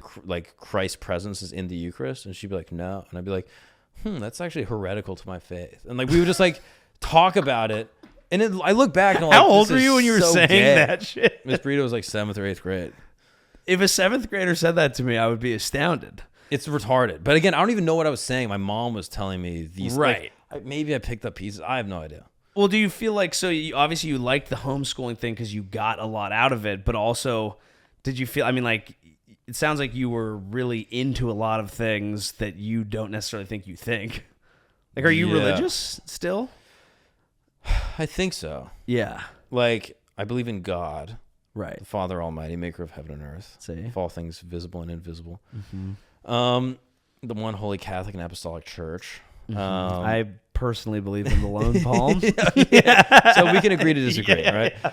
But I don't know. I'm like, I would say I'm, by New York standards, I'm basically Amish. Yeah, by New York. Yeah. By like my mother that goes like Latin mass twice a week, I'm like basically a heretic. I don't know. And is your dad religious or just your mom? My dad is, but he was like young. He was like an altar boy. He did like, I think in 2 years, he told me the stat, like he was Jordan. He was like, yeah, I think in 3 years I did 560 masses. Damn. I was like, it's pretty good numbers. That's my boy was putting them up. Yeah, so he kind of feels like he's like, look, I did it. Yeah. I'm good. I did it. I've done my thing. Yeah. I mean, my dad is so funny. Like his whole vibe, he's like French Canadian dude that moved to Fort Lauderdale the second he turned like 19.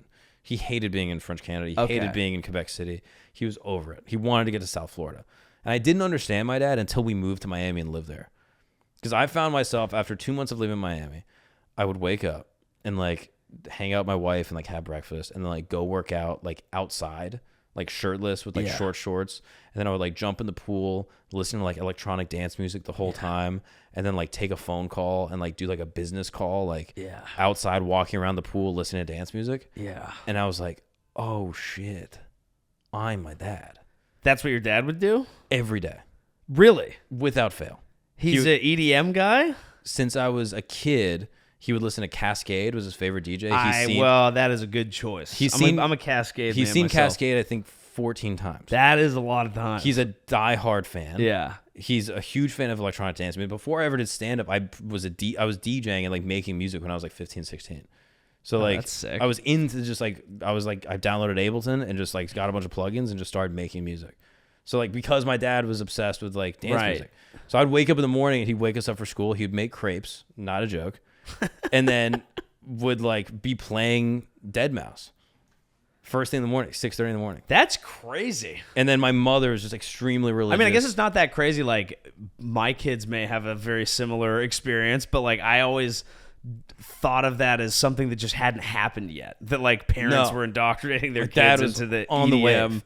On the wave. My dad would like go out with all my siblings to like the clubs in Orlando. And, he like, sounds like an awesome dude. He's the man. Yeah. He's like genuinely like. I've met your mom. I don't think I've met your dad. My dad's unless like, he was at Radio City. I don't think. No, so. he wasn't. But he's gonna be up for when we do for the MSG. Yeah. But he's like a huge fan of stand up.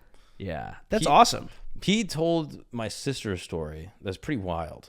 That like I never actually confirmed with him. I want to actually ask him, but like my sister, and this part's vaguely sad, but it's not, so don't be sad. Sure. But my sister was diagnosed with a glioblastoma, basically like a frontal lobe tumor. And she is okay now, but she went through like chemo, radiation, the whole deal, had to get brain surgery. But before any of that, she basically was given like a prognosis from a doctor. They're like, hey, you have like maybe 6 months. Like 95% of people that have this diagnosis, even with brain surgery, have anywhere from like 6 months to a year. And like, I don't know if we're gonna be able to get to your surgery soon enough. So it's like extremely bleak. And she's literally like grappling with what it means to be dying soon. And so she's like kind of like sitting there, like trying to figure out like what to do with her life in the next like 3 months that she has left, like walking around on earth, like with her 6 siblings, with her parents, with all of her little nieces and nephews, like what is life for? And then she talks to my dad and they're like kind of like talking. They would have like these long conversations, like throughout this period. And she asks him, is like, what, now that I'm like facing mortality, like, is there anything in your life that like you wish you did? Like, I'm trying to like check things off now that I only have a little bit of time left. And one of the few things that he mentioned was, oh yeah, I wish I did stand up. Really? Like, insane. I never knew that. And he never told me this. And she told me it like later. And she was like, yeah, he told me like the only thing he wished he did was like do stand up. And just timeline wise, you were already doing it at this time. Like, when was this? This is probably like 3-4 years ago. So I Oh was my like, gosh, you're already like doing on well. the road with Schulz, yeah. And I'd always known that he liked it, but like it never occurred to me that like, oh, this was like his dream. Well, it's kind of it is interesting that you didn't even know that. Like, as long as you've done it, I mean, do you have conversations with him about it, or is it just one of those things where it doesn't really come up? It's just kind of like, how are things? Yeah, I'm doing well. Like, it's not like you're like sitting and talking about the art form, or maybe It's you like, are. it's a subconscious like insertion. Like, how much does like Patrick Mahomes' dad's interest in football, or like Steph Curry's dad's interest in football, like influence him? Like, maybe those were both unique ones because Steph Curry's dad played in the literally NBA. played. yeah. So I'm like, I wonder if his dad like never even brought it up and like just was always watching it. Like, does that influence? Again, I don't know these guys specifically. Yeah. But, like, my dad always playing it. Like, always like watching like Bob Newhart, always watching Seinfeld. Like, Right. my very first iPod had like 10 Michael Jackson songs, a bunch of EDM, and then like Jerry Seinfeld's Talking Funny, which is like a podcast about comedy, and then like Gaffigan's albums, Chris Rock, like just a bunch of comedy just on my iPod. And what made you do it for the first time? I wanted to do it the second, like while I was in high school. In high school, you knew you wanted to be a stand-up. But I didn't do it until college. 'Cause That's I was, like, still playing pretty soccer. early to like Yeah. identify that. It was like January of 2016, I think. What was Yeah. did you have a hero at the time? I've always loved Tosh. Yeah. I was right at the age where like it was perfect. And then I liked. So this is the weird thing is like I would ride in with my mom to soccer games, and like we would drive to like Alabama for like ODP or whatever, and then we would just listen to like Laugh USA on Sirius XM, Yeah. and it would be like cleanish. So it would be like Dimitri Martin and like Stephen Wright, and I like loved one-liner guys like because my mom and I Stephen both got Wright it. is unreal. He's a genius. Yeah. Like all these guys, like Mitch Hedberg, like Yeah. that was like the whole drive. And then like Gaffigan would come in and like it was just all clean stuff. And then on my own, I would like listen to like Jeselnik and I would listen to guys like that. And then that was like the very beginning part. And then as I got older, I was like, oh, Patrice is great. And then like Chris Rock made sense. Like a lot of these other guys like came online because I think I was a late bloomer. So like I liked the math of the early guys, but then once I actually became a person with like perspective, I was like, oh, I get why like Louis It takes is so a genius. second to get Patrice Yeah, Louis exactly, and be yeah. like, oh shit, Yeah. they pulled that. It's more of a like they pulled that off than like, oh, I get it. Yeah, I remember. Were you too young for Blue Collar Comedy Tour? I remember when that like DVD hit. It was like we would. Like, my family was going to visit my friend's family in Palm Springs, and, like, my brother and I are in the back with the, like, the TV and the headrest of the, like, Lincoln Navigator watching it, like, over and over and over again, and just being like, this is the funniest shit ever. Like, Yeah. tater salad, all that shit. I never actually watched it. I watched it later because I was like, oh, these guys are, like, the best. But, no, I never really, like, picked up. I weirdly watched, like, Bill Engvall's show. Like, Really? Here's Your Sign. Like, that whole, like... Yeah. I remember watching it, like, as a kid. That was a big thing back then. Yeah, I just was like, yeah, this is comedy, and Yeah. this is what is cool, and I like that. I think it clicked for me when I saw Delirious, and I was like, oh, I didn't know comedians could be cool. Because I always thought comedians, was a guy like, I'm divorced and my dick doesn't work and like whatever. And, when I'm early 20s in college, that's not exactly what I'm going for. Yeah. And then you see Eddie Murphy out there in the suit, being sexy, talking about fucking all the time. And I'm like, oh, what was that? That's so That was interesting. crazy. That completely missed me. Well, I mean, it was way like the only reason that I even knew about it is because I'm in college. I'm listening to like Rogan talk about stand up on his podcast. They've mentioned Delirious, so I go back and watch it because it's came out. I mean, I think that probably came out in like Late 70s? no, I think like probably 88, something? 89. Was it late 80s? I We'll look it up, but It's probably late I think 80s. something like that. It's got to be late 80s, actually. Yeah, Now I think that you're late saying it. 80s because I don't early or 70s would be Yeah, that's prior. because I think Raw was 91. Yeah, I think you're completely right. But yeah, I don't know. It just completely missed me. And then I watched it way later. And by the time I watched it, 83. So actually earlier than I thought. perfectly in the middle. Yeah, 83. But he was young. Yeah, I mean, he's 20 years old. Yeah, It's like that's unbelievable. insane. Dude, Now, as a seasoned comedian, if I saw a 20-year-old drop something that successful, I would just immediately be seething. I'd have a YouTube video that say stat. Okay, I'd just be going off. Yeah, exactly. Yeah, I'd be so pissed. But no, I don't know. The stand-up thing, my family just really liked it, and it was like valued, and I was like, oh, sick. Yeah. So I think like just subconsciously, it's just like built in. It's cool, and it's nice to have that because obviously not everyone does. A lot of people in this are like, my parents will never respect it, and it's kind of cool when it's like, no, my parents are aware of stand-up and think it's a cool thing. They're really and aware. support Like, it I think it's cool. Like again, my mom, her only goal for me in life was to go to heaven. right. How do you told me think that. she's doing? I'm doing pretty good. I think I'm not in hell. Yeah. So. Well, You know what I mean? are you tracking? I don't know. I guess it depends. Like think so. my Protestant friends are like, yeah, dude, if you accepted Jesus Christ as your savior, then you're good. You're good. So according to them, I'm good. That's nice. According to my mom, she's a little more like, you know. Do you believe in the traditional heaven and hell structure? I don't know. I genuinely don't know. I do. I do think there's something else after. Yeah. Like I don't know. People are always like, oh, yeah, you go back to where you were before you were born. But I'm like, your consciousness didn't exist yet. And I'm like, I don't know if they believe unless it's part. I mean, your consciousness. I mean, I was about to be like, technically, it can. I mean, unless the nature of consciousness is something that like you're getting pulled into this, but maybe it's not created out of nothing. Like I can see how that argument would make sense. I think it's one of those things that, yeah, I do think there's a lot more than our current experience, but I think through the process of describing it is pretty much where it's impossible to get it right, and it's the disagreements about trying to describe something that you're not capable of describing where everyone gets caught up. Yeah, I am on the kind of just the general wave of like cosmic oneness. Yeah. Like for lack of a better word, like on like some new age bullshit. But like, yeah, I do think that there is some type of source, God, a creator, like some type of like ultimate force. And we're all trying to kind of explain what that thing is. Yeah. And yeah, I do think it's like benevolent and good and like wants what's best for us. And that when you are doing things that put yourself in that state, you're closer to it. Yeah, I think so, just generally speaking. So I don't really fucking know, but I do kind of like, I like the idea of an afterlife. It brings me comfort. Yeah, it just depends on the nature of it. You know, Yeah. like that's the thing is like the idea of heaven is hard for me to like understand how that would work, but I would love to think that, as you were saying earlier, there's a scenario where you dive and you end up at the table with all your friends ripping darts and talking forever and having a good time. Like, yeah, it would be sick. I don't know. I've even heard the argument even from like Catholic theologians that like hell is not even. People would disagree with this, and I do concede that like, yeah, there's maybe some like doctrinal issues, but I've heard Catholic theologians posit that it's possible that hell doesn't have to exist within like Catholic dogma.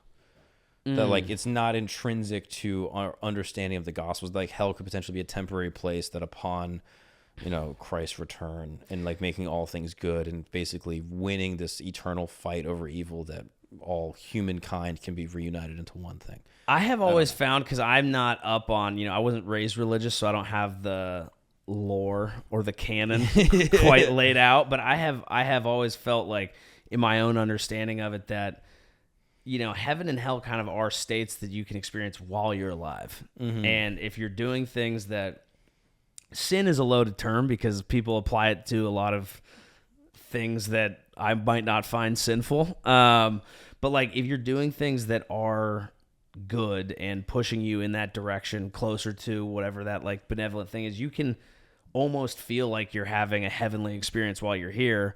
And then if you're doing stuff that's shitty, that's pushing you the wrong direction, you can feel like you're in a hell of your own making, like tomorrow. Yeah. No, I do think that's true. But I ultimately think, and this is like kind of like a Catholic thing, like heaven is ultimately like perfect communion with God, and then hell is like the exact opposite. It's complete pure isolation from God. Yeah. So I'm like, I don't know. People talk about like psychedelic experiences. We're like, oh yeah, I saw God and it was awesome. Yeah. I'm like, what if heaven is that space completely? And it's just like existing in that. Have you ever had one of those? I've definitely had a few where I was like, I think that's what everyone's talking about. And the fact that no one can say it right is what we're fighting about, but that's there. No, it's never that profound. The most Yeah. I've ever done with like psilocybin was like 1.5 grams, I think. Yeah. But it was still like a profound experience. Yeah. Like it was like really helpful for me personally. I like really, really liked it. But I'm also a little of like the Terrence McKenna mindset. Like once you get the phone call, like hang up the phone a little bit. What is his mindset on Like that? he's just said like that Because he was also a heroic dose man. It would be like, take a shitload. But then later in his life, he kind of stopped. And people asked him, they were like, Terrence, like, why'd you stop? Like, you know, like tripping out. And he was like, when you get the call, hang up the phone. That's it's interesting. Like, once you feel like you've gleaned what you can from these substances, like step back. A lot of people who've had the most positive experiences, like Steve Jobs had this like one incredible experience and then was like based a lot of things on that. I think we can all know for a fact based on like, doing that all the time isn't necessarily going to make you like a holy individual. Yeah, exactly. It might literally make you holy in your brain. You might get encephalopathy or some shit. But like, I don't know. I did it once and it was like really productive and I was like, I'll just wait a year. Chill on that. Yeah. Enjoy that for a little bit. There was no negative sides. That's great because I've had like extreme positive and then just like at the end been like, I'm confused and I feel weird and I like feel like I have Alzheimer's right now. Oh, really? No, I had that from MDMA one time. Oh, really? And I think I did too much. I think I was chasing it. Yeah. Like in the experience, I was like, you got any more? And then like did like more sand. And then chugged like 2 Red Bulls, which like caffeine apparently in MDMA like you should not do. Oh. And I kind of knew that at the time, and I was being negligent. And I was like, well, let's just feel more. I was like really going for it. And then the next like 2 weeks, I was just like, whose hand is this? Like I was for just, like, 2 weeks. Yeah, it was like a week and a half, 2 weeks. Like I feel like I had what they would call like DPDR, so depersonalization, derealization. And this is basically like a feeling of like, I feel like I'm in a dream. I feel like I'm seeing myself talking right now. I feel like I'm constantly aware of every word as I'm saying it, and like I'm not present at all. That sounds awful. It was genuinely awful. Yeah. It was genuinely like really, I was like, this is really not good. And so I'm going to do stand-up. And I'm like doing stand-up, and the whole time I'm like, I can feel myself thinking of the jokes and like coming, and like I'm watching myself from the back of my head, like looking around. It was genuinely scary. I did Doing not like stand-up is a nice thing to have because I feel like it keeps me on track with like my life, because if I feel like I'm not in a good place when I like show up to do that, I'm gonna bomb. This is so stressful. Like I need to like be a better person if I want to be an okay comedian. It never gets less stressful. Isn't that crazy? What's up? Like, I don't know if it gets less stressful. I don't think it does. I think it's stressful. It's always stressful going to it. But then whenever I'm like actually on stage, I'm the first not joke, you're stressed. fine. I'm having a great time, and then the best I ever feel is after. Yeah, when I yeah. get off stage the rest of the night, like I always say, the best beer I've ever tasted is whichever one I have when I get off stage. I don't care what the fucking brand is. Yeah. You know, like. But the feeling of like the pre-show, like, Oh, God, okay, it's 15 minutes before, and you're going through your jokes, and you're like, do I remember how that one goes? And Yeah. you're like, When I have like a bunch of sets, like let's say 5 nights, I have a set every night, and then like the day where I don't have one, I'm like, oh, I don't have that. I don't have that hanging over me today. This is lovely. yeah, and I don't think it does go away because it just gets bigger and bigger. Yeah, like hopefully. it's like, I mean, like we talked about Schulz plenty, but it's like I don't think he's not going to be relaxed pulling up to MSG. Like, you know, Exactly. he won't show it, but I'm, you know. yeah, you're doing an arena in like your hometown. It's like crazy. It's going to be crazy. But the more nervous you are is usually the best shows. Like the hometown show in front of the biggest crowd. So much anxiety that you're like, oh, I wish I could not have to deal with this. But then you do it and you're like, what a rush. Yeah, and the social trade after, skydiving. the trade after is like crazy. The best. Yeah, it's genuinely the best feeling ever. Well, Mark, thank you. I feel like I'll have to run the numbers on this, but I do think that maybe on this one podcast, I got more words than your entire Flagrant career. Check the tape. It's a different check the structure. stats. It's a We gotta different check the structure. stats. I do love the sniping though. Yeah. I know you personally, but it's like it's fun to see the snipes hit, and I'll check the comments and people are like, "Mark, quick with it." I'm like, "Nice, dude. That's a good one, dude." You gotta know your role, dude. Sometimes you're Steve Kerr. You know what I mean? You gotta know your role. You're playing with Jordan. You gotta just fucking throw up some alley oops sometimes. You know what I mean? 100%. We mentioned Camp is your podcast, Yes. Camp Gagnon. Anything else you want to plug? No, just performs all over. Performs all over. That's my main credit. Performs all over. Yeah. Well, thank you, Mark. This next guy, you're gonna love him. Yeah. Live shows. I am coming to you March 7th, which is tonight if you're listening to this. I'll be at the Yamava Casino in Highland, California. March 28th, I'll be at the Sunset Center in Carmel. Might be doing some San Luis Obispo stuff after that, but TBD on the specifics there. But April 4th, Miami. April 5th, Delray Beach. April 7th, Tampa, Florida. Going to add one more Florida date there. April 11th through the 13th, Washington, D.C. Come on out. Those are going to be fun. April 27th, 28th, Phoenix. May 2nd and 3rd in Norfolk, Nebraska. And June 14th and 15th in Dallas. Go to joeavery.com/live and get your ass some tickets. All right, folks, as you can see here, I'm on the banks of the famous Fox River here in Illinois. I don't have to tell you twice. You recognize the trademark cascading waterfalls, the Niagara of the Tri-City region here in Illinois. The Tri-Cities being, of course, St. Charles, Batavia, and Geneva, the big three. But you all know that. I don't have to tell you the history of this storied tributary, which, of course, was one of the main waterways for the Native Americans and then the early settlers who took this place from them and built such lovely places as that hotel behind me. I'm here today, of course, not to tell you about the history of this river, which, again, you're gazing upon if you're watching on YouTube. If you're just listening, you're probably just frustrated with the sound quality, but trust that a beautiful vista would be unfurling itself in front of your very eyes. No, I'm not here to talk about history because you don't listen to this podcast for information, because I don't have that much more of it than you. We're here for vibes. We're here to discuss thoughts and feelings. And today I want to talk about the concept of sacrifice, because I'm sacrificing a lot by being here today. I had an opportunity to smuggle myself on a company trip to a 5-star resort in Maui, one of the greatest places on earth, one of the most beautiful resorts that's ever been built, one of my favorite places on the planet. Am I there? No. I'm here in the much more beautiful Batavia, St. Charles, Geneva region, the Tri-City region, on the banks of the Fox River, doing my job, because I committed to coming to tell jokes in Batavia in February instead of enjoying a free trip, which I wasn't technically supposed to be on, but you smuggle yourself out there. I could have had a nice time. I could have been out there with the stay-at-home dads, just drinking lava flows, hanging out. But no, I'm here, entertaining the people, because that's what it takes to achieve your dreams. And I wish that the point of this was to tell you that you need to sacrifice, that you need to grind more, that it's all about that grind, dog, that Gary Vee was right, that all you need to do to achieve what you want is stop having fun and work harder. But I don't think that's right. I think I maybe should have gone. I mean, it's great here, but dude, does grinding always make you happy? Sometimes you got to grind for your vibes. Sometimes you got to fight for your right to party.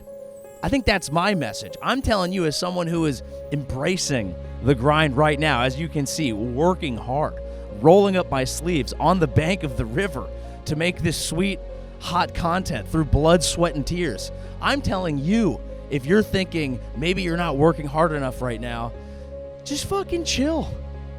There's enough people online who are going to tell you need to grind harder. I'm not doing it today.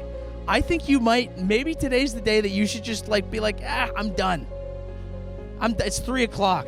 I'm going to have a drink. I'm going to post up. We'll get back to work tomorrow.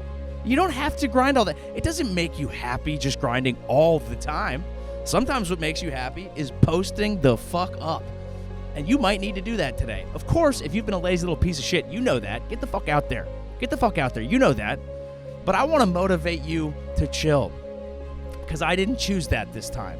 I chose to stick to my commitments, to be in the beautiful metropolis of Batavia, Illinois, to embrace the Tri-City region here in February. I did not go to paradise on earth. No. I came to grind, to be with my people, to roll my sleeves up. And yeah, I kind of regret it. No, it's been fun. It's been fun. I actually was kind of depressed the first day I got here, and I was like, I could have been in my favorite place in a hotel that I can't currently afford to stay at, and I should have taken it. I technically would have made more money by actually going there. But no, we're on that grind. And I am happy I did it. Once I got on stage, I kind of remembered, oh yeah, your job is awesome and you're being a little pussy and people have real jobs and struggles and you do need to grind sometimes. So yeah, I guess invalidating some of it. But dude, just chill. You need to. I did get a great message. I've had a ton of fun out here. I mean, not as much fun as I would have had. I've been alone in a hotel staring at this river for 72 hours. Thinking about how if we'd left the natives here, they'd probably appreciate it more than I am right now. They were better people. It's not the point. I got a message from a couple, from a guy who, he's a firefighter. His wife was a police officer, and he was like, they had a great time. And he was like, our jobs are actually stressful, and we use comedy to unplug from that. And we pull up your clips, and that helps us. And last night helped us. And, it's a serious, huge relief. And that type of stuff is the most meaningful when I'm griping about getting to do an objectively easy job, or as I've done on this podcast, complaining about it's anxiety trying to make things happen. Yeah, I need to chill the fuck out. People have real actual jobs. My job is fun. But it's still not quite Hawaii, is it? It's not. And it's like, I want to work hard. I want a lot of things, but sometimes, every once in a while, I'm like, it would be nice to work light. Yeah, I don't want to work hard. I want to work soft. Like a rich kid who's just like, I'm going to half start a clothing brand that I work on 1 or 2 days a week. That might be the type of work that I want at some point. Grind for a little bit at some point. If I make it and I fall off, just know it's because I'm having a good time. And life is short, dude. Work hard, yes. But sometimes work soft. And chill hard. Party hard. Enjoy yourself. That's my message for you today. Have fun. Do what you need to do. If you need to work harder. If you need to work softer. I don't mean to complain, okay? But you know what? Sometimes there's value in complaining. Holy Jah, the unbelievable strife that they bring upon my people isn't right. They sent my wife to Hawaii. They sent my ass to Illinois. Rude boy! Hibbity, skibbity, flippity, dibbity, doo. What's a rude boy supposed to do? The river is cold and the drinks are hot. My wife is in paradise and I am not. An umbrella in her drink, an umbrella on my head. I called my booking agent, this is what I said. I should be on a water slide drinking a spritz. Instead I'm on a stage talking about my dick. They shipped my wife off to Hawaii. They sent my ass to Illinois. Rude boy! Diggity, fliggity, dabbity, scabbity, da. What you do to this rude boy job?